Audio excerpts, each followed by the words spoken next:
Tuesday, April 18th, 2017 here on the Patriots Beat podcast. On this episode, we welcome in Scott Carasik to break down some of your very basic NFL draft bits. A couple of guys that the Patriots might draft and a couple of guys who might fall out of the top 10. We'll be breaking down some of the news from this past week as well. Pretty quiet week, but we'll still make it entertaining. Enjoy the show. This is Larry H. Russell speaking on behalf of the network, thanking you once again for downloading the Patriots Beat podcast here on CLNS Radio, the leading online provider of audio-video coverage for New England professional sports. Download the free CLNS Radio mobile app for your iPhone or Android for immediate and convenient access to all the content available on the CLNS Radio YouTube channel, podcasting network, and clnsradio.com. Now, on to another edition of Patriots Beat. Take it away, Harris. Hello, everybody, and welcome to this episode of the Patriots Beat podcast. I'm your host, Harris Rubenstein. Very happy to be with you on this beautiful Tuesday. Remember to go find us on Facebook at facebook.com/CLNS fans, and go find us on Twitter at CLNS Radio, and go find me on Twitter at CLNS_Sportstein. Very happy to be back with you guys on this beautiful Tuesday. However, it has been quite the quiet week. Not too much has been going on this week in Patriots news, but we'll break down everything that's been coming along. We'll welcome in Scott Carasik on later to break down a little NFL draft news. I also want to go over the running back position, and he will be helping us do that as well. So without further ado as well, congratulations to all of those who participated in the Boston Marathon. Happy Patriots Day to the state of Massachusetts. Red Sox got that 4-3 W. Please remember to go listen to the Red Sox Beat podcast, also brought to you by CLNS Radio. Big time win for the Red Sox on Patriots Day, taking the W 4-3. So let's get right into it, because the big Patriots news of the week has more or less come from we're on to mock draft territory. So now, everyone's predicting, hey, here come the first round trades. There goes Jimmy Garoppolo. He's going to get traded. He's still not going to be traded. I don't know how many times we have to go over this topic as I slowly rub my face in abject disgust. They're not trading him. They're not trading him for the first pick. They're not trading him for number 11. They're not trading him for 33. They're not trading him for 3 first-round picks over the next 3 years. Jimmy Garoppolo will be on the New England Patriots next year. If he is not, I will admit that I was wrong and say that every single other person in the world right now also thinks that he's not going to get traded. The fact that we've had mock drafts all week, they're like, oh, what if the Patriots traded him? It's like, no. No, it's just like, stop trying to make it happen. It's like a totally media-run thing, as we'll hear from Scott Carasik later. So it's definitely not going to happen. It just kind of makes me angry. Anyway, a couple other things that have been going on so far while while this week has gone on. There's been a lot of analysis of the Patriots running back position. And if you look at the Patriots running back position, obviously Dion Lewis and James White are two of the better pass catching running backs in the NFL, but the Patriots needed a legitimate running back to take the carries. And until they signed LeGarrette Blount, that man is Rex Burkhead. We actually haven't talked at all about Rex Burkhead over the past couple of episodes. Rex Burkhead signed to, I believe, a 2-year deal, a 1-year deal, or I forget what they signed to. I know that they at least gave him $3 million a year. Now, if you're the New England Patriots and you're like, oh, how much money do we want to give our starting running back? $3 million is probably the maximum amount of money that they're going to pay him. So if you ask me, I truly believe that the Patriots already have their starting running back, and that is going to be Rex Burkhead. I know that sounds crazy because Rex Burkhead really hasn't started or been a starting running back in the NFL for a very, very long time. I think he started a couple games for the Bengals, but they always talked about how powerful and consistent of a runner Rex Burkhead is. You know, you just go read the stories that the old Bengals writers would write about them, and it was pretty surprising to hear how good he was. They were very, very impressed whenever he got the ball and he actually got a chance to run the ball. Obviously, he got kind of beat out by Giovanni Bernard and Jeremy Hill, but a lot of the Bengals writers think that he was better than both of them. So, you know, you get this guy, Rex Burkhead, who they're paying $3 million a year. I mean, do you really use 3 years younger than LeGarrette Blount? So do you want to even re-sign LeGarrette Blount? I think he deserves a new contract. I think he deserves at least one more year with the Pats. However, you know, we'll see. It's going to be really difficult for them to be. It's going to be difficult for the Red Sox as a team to kind of think to themselves, okay, are we really going to spend more money on running backs when we've already given a ton of money to Burkhead? We already have Deion Lewis and James White under contract. We haven't spent a lot of money on running backs in the past. So, I don't know.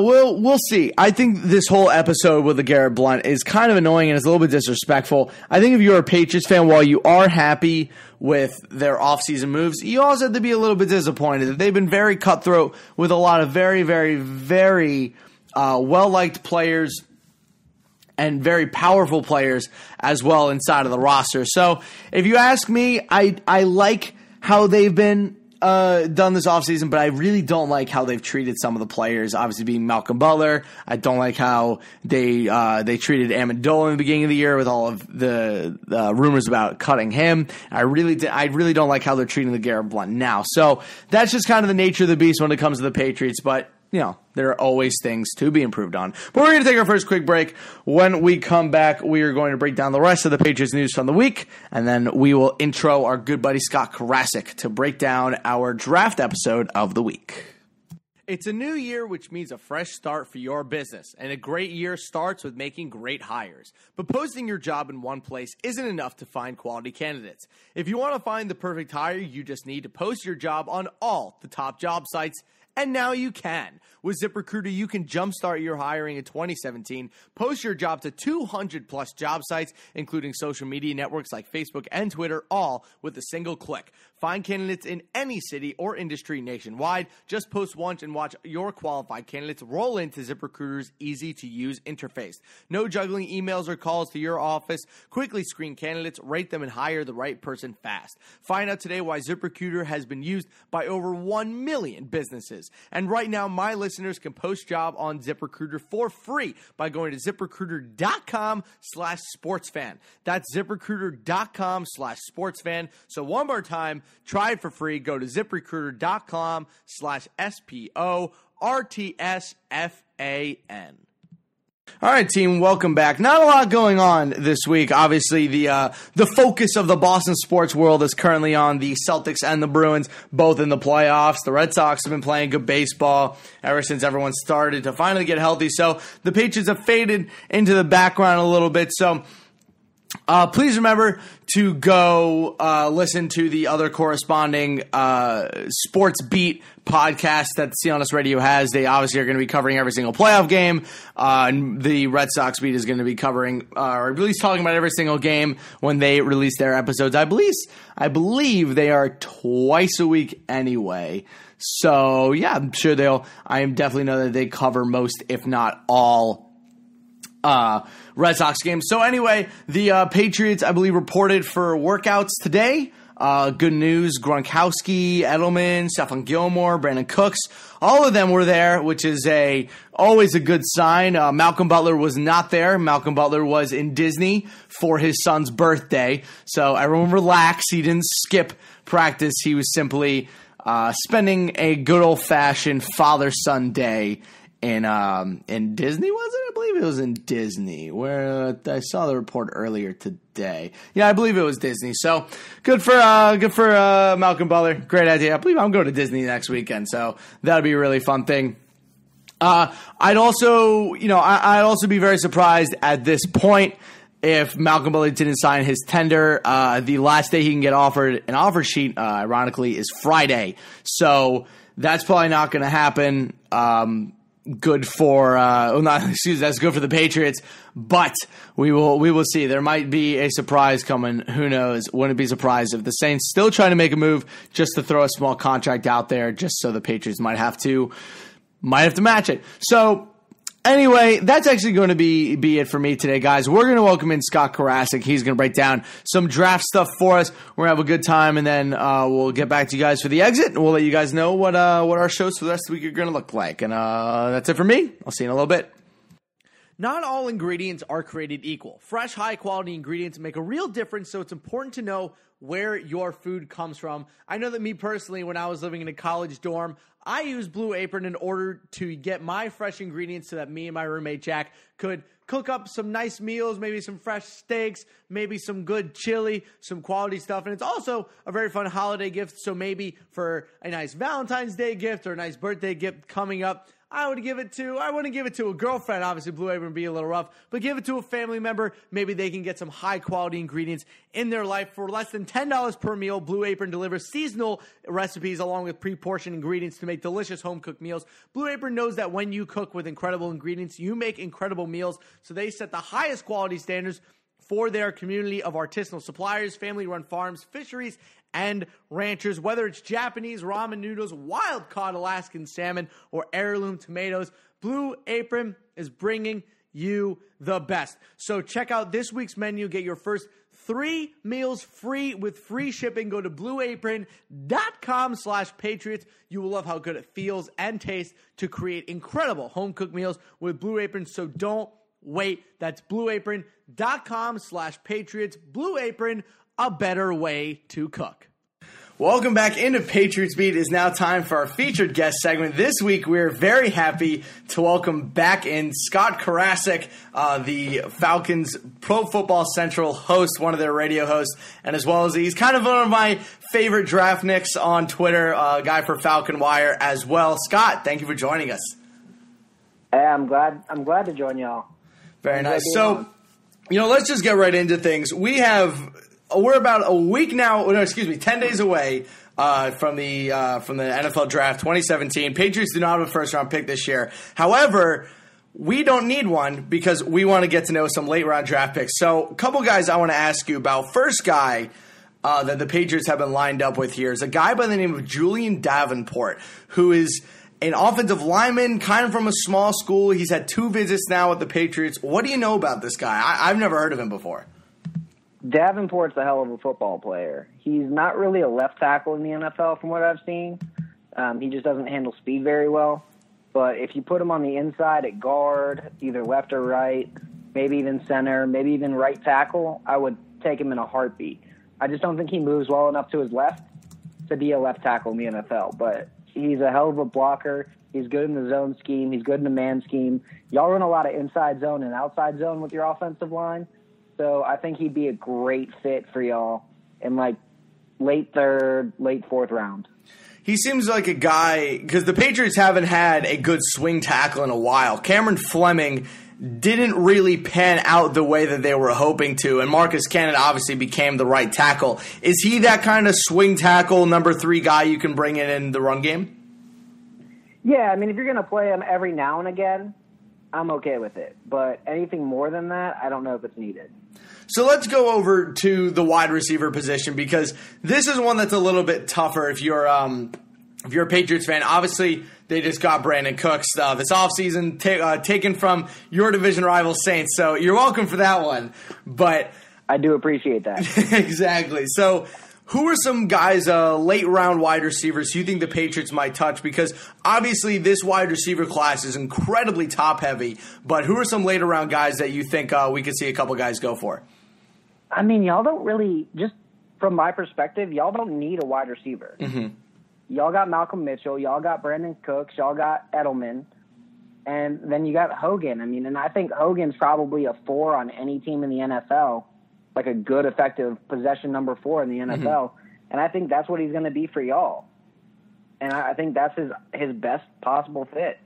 So you think that's what you guys need to use him as. So they slide Hogan down to kind of the 4 slot and let Brandon Cooks take over for whatever Hogan was doing last year. Well, I mean, you're not going to use Cooks the way you use Hogan. You're probably going to use Cooks the way you guys used Amendola, plus a little bit of how you guys used Edelman. And then Edelman will probably be y'all's number 2. So I'd say you guys probably have your number 1 is Cooks, your number 2 is Edelman, and then your big 3 is going to be Mitchell. I just think Mitchell's way better than Hogan is, and that might be my Georgia bias from watching him at UGA quite often, but he's just better. Like, he's faster, he's about the same size, he's big, he uses his body well, he runs good routes. Like, my thought was he just needs to get in sync with the quarterback, and I think if he's in sync with Brady, that's your guy, and that's your true long-term number 2 when Edelman has to leave. So when you look at a guy like Malcolm Mitchell and you look at the draft class that's coming up, where do you think he would slot in with this draft class? Would he be more of a second-round guy with this draft? Where does he slot in?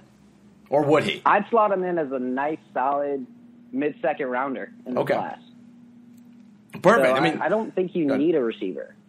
I personally, I'm just hoping that they stay away from him because, to be totally honest, Malcolm Mitchell's the first young wide receiver they've drafted that's actually worth anything the past, I don't know, decade. Aaron Dobson was the biggest bust that they've had in so long. Yeah, Dobson's not good. No, Dobson. I thought they reached when they drafted him. I think that they saw him make a couple sick catches at Marshall and forgot that they also had that. Who was that quarterback from Marshall for a couple years in there? He was insane. I forget. He was so good, though. He was good. He was insane. So, moving away from the wide receiver position, I want to look at the running back position because right now that's one thing I do think the Patriots need to look at. They have a lot of guys who can do the same thing. James White and Dion Lewis and DJ Foss can do the same thing. And then Rex Burkhead, we've never really seen him given a starting role in the NFL before. He had a couple starts here and there with the Bengals, but the Patriots like to have a big, thick guy come in. They might not bring back Blunt. Is there a guy in this draft that they can draft that's a little bit younger than Blunt but does the same thing? I mean, I wouldn't look for a guy who's exactly like Blunt. I'd look for a guy who gives you a true zone runner. I mean, Blunt's nice and all, but you want a guy who can get the ball, go 4.5 yards a carry on average, and break those big runs when you need them. Like a guy like Brian Hill out of Wyoming in the late rounds would be a perfect fit for y'all's scheme. He can do that one cut and go action you guys need in your offense, and that's who I would pick if I was the Patriots, is Brian Hill. Brian Hill out of Wyoming. Where do you think he'll end up going? 5th round, 6th round? 6th or 7th round. Okay. Nice. Usually they'll pick up 1 or 2 of those guys randomly throughout the draft. This year, I feel like there's just so many dudes in the late rounds of these picks that are going to be stars. I don't know who they are yet, but this is going to be a crazy late round draft. Oh yeah, it's going to be great in the 4th through the 7th, especially for running backs. You don't have a lot of those I don't think there's a Devontae Freeman of the bunch. I'll put it that way. There's not a guy who's going to be taken in the 4th round and be an all-pro. But you're going to have a bunch of guys who can be at least that Arian Foster, because I don't think Arian Foster was really that good. He just had a lot of volume, and that's why he went to Pro Bowls. I think you could have a lot of guys that are going to be like that Arian Foster, or they're going to be that change of pace guy. Like if you guys took TJ Logan out of North Carolina, that'd be a good one too. Maybe even Hood out of North Carolina. Okay, those are two guys that would be good fits for what you guys do. Very nice. So one thing that I want to also get from you, because now we're starting to get into mock draft territories and everyone start releasing stuff, but for some reason we're going through the same old stuff again with this Jimmy Garoppolo getting traded to the Browns. Now apparently all the mocks are that he's going to get traded for number 1 overall, which is absolutely insane if you ask me. Do you believe any of this crap, or is that just what this is? The whole Jimmy Garoppolo thing's media-driven. There's not a single thing I've heard from the Browns camp that says, hey, let's trade for Jimmy Garoppolo. They're like, if they'll take 33 overall straight up for him, we'll do it. Otherwise, it ain't worth it. It's not worth the headache. Where do you think the Browns go then with quarterback? Do they go with the Cleveland kid with Trubinsky at 1? Where do they go with that? Because obviously Cody Kessler isn't enough. Now they're going to take Garrett at 1. They better. If you hear anything else between now and draft day, that's like the worst kept secret in the league is that they're taking Myles Garrett at 1. Yeah. Now at 12 is where it gets interesting. They might want to trade up with the Jets. And if they trade up with the Jets, they'll trade 12 and probably 33 and that second-round pick they got from the Osweiler trade next year to trade from 12 to like 5 or 6 to make sure they can secure either Watson or Mahomes. Those are the guys they love. Oh, so you don't think they touch Trubinsky? Or do you think Trubinsky's going to be gone? No, I think Trubisky's a smokescreen.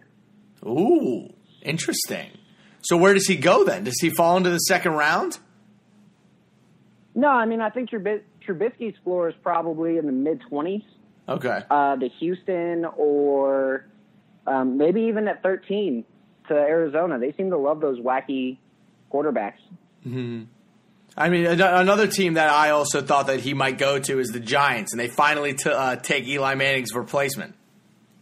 No, I think the Giants want to see what they've got in Geno Smith. Geno Smith is still only 25 years old. True, very true. And when he was coming out, I had a super high grade on him, but he was given up on by the Jets because, let's face it, Rex Ryan's a moron. And the Jets can't do anything right anyway.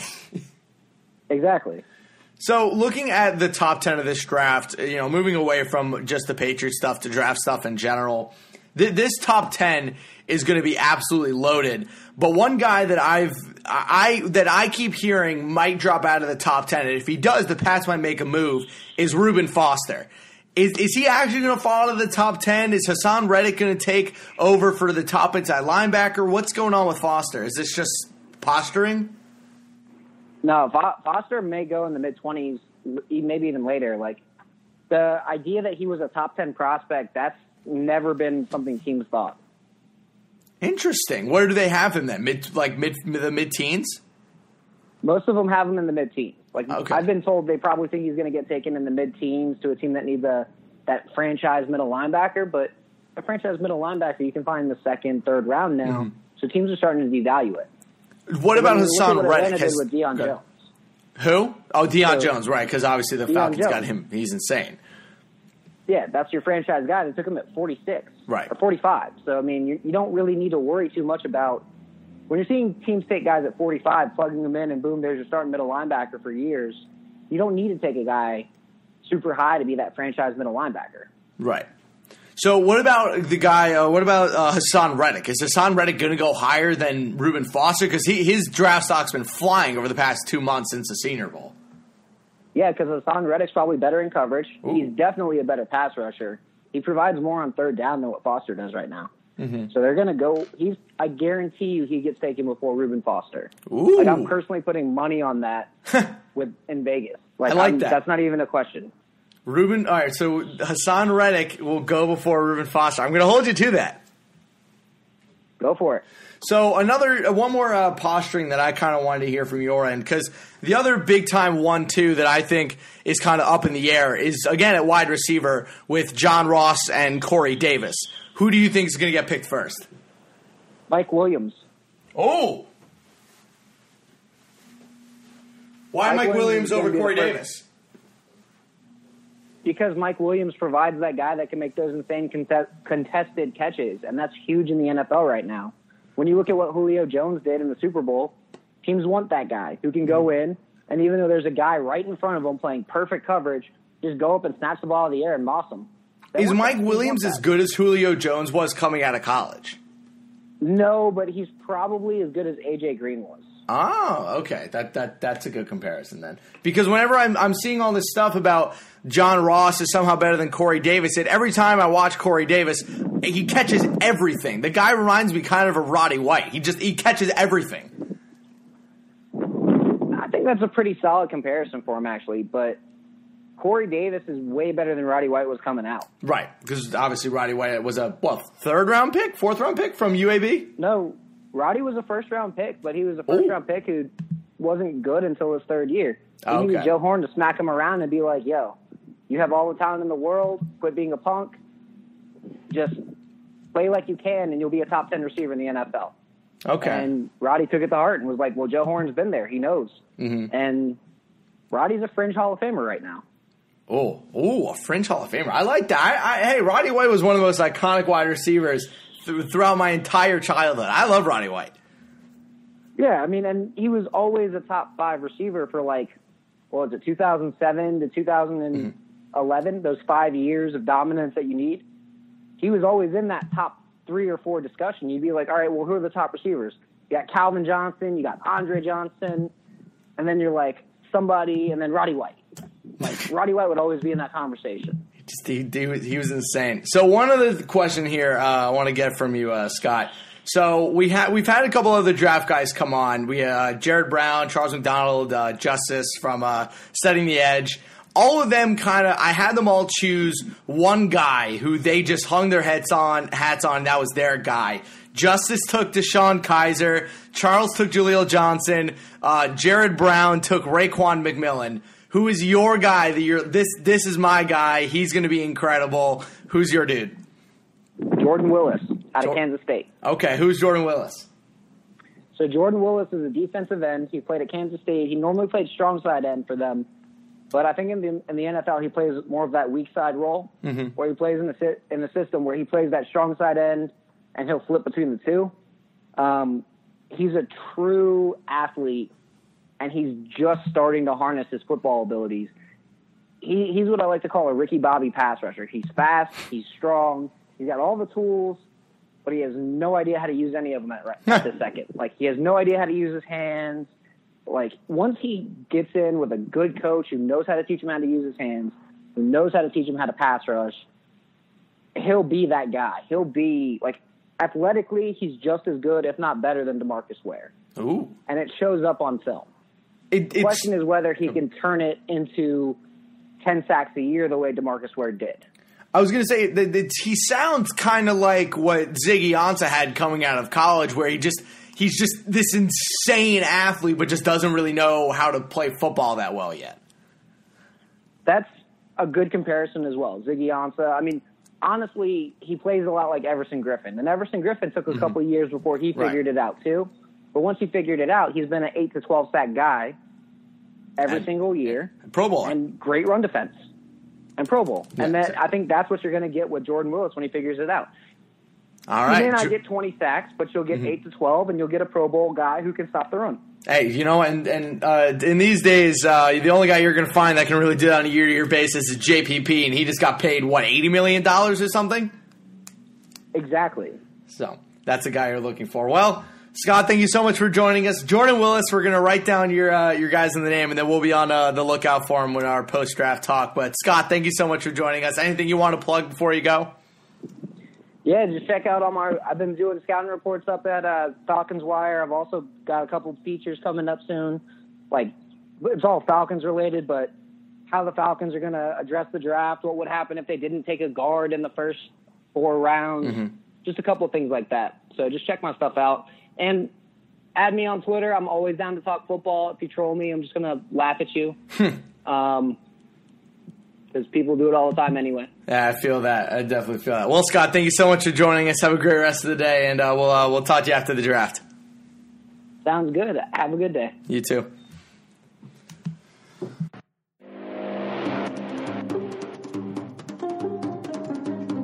All right, team, that's going to do it for this week's Patriots Beat podcast. Please remember to give us a rating and review on iTunes and Stitcher. We will be back with you guys on Friday to do a little bit more draft work before we do our Patriots Beat mock draft next Tuesday before the draft on Thursday. Very excited to bring that, guys, with you. We will be doing a full first-round mock draft, including the Patriots' possible trade into the first round. So definitely keep a lookout for that. Thank you guys for joining us. Thanks again to Scott Carasik for coming on. Thanks to Larry, Nick, and Mike, as always. Thanks to Josh and Morrison High 209 for the music as well. That's going to do it for me this week, guys. Can't wait to see you guys hopefully on the next episode of Patriots Beat. Enjoy your guys' week.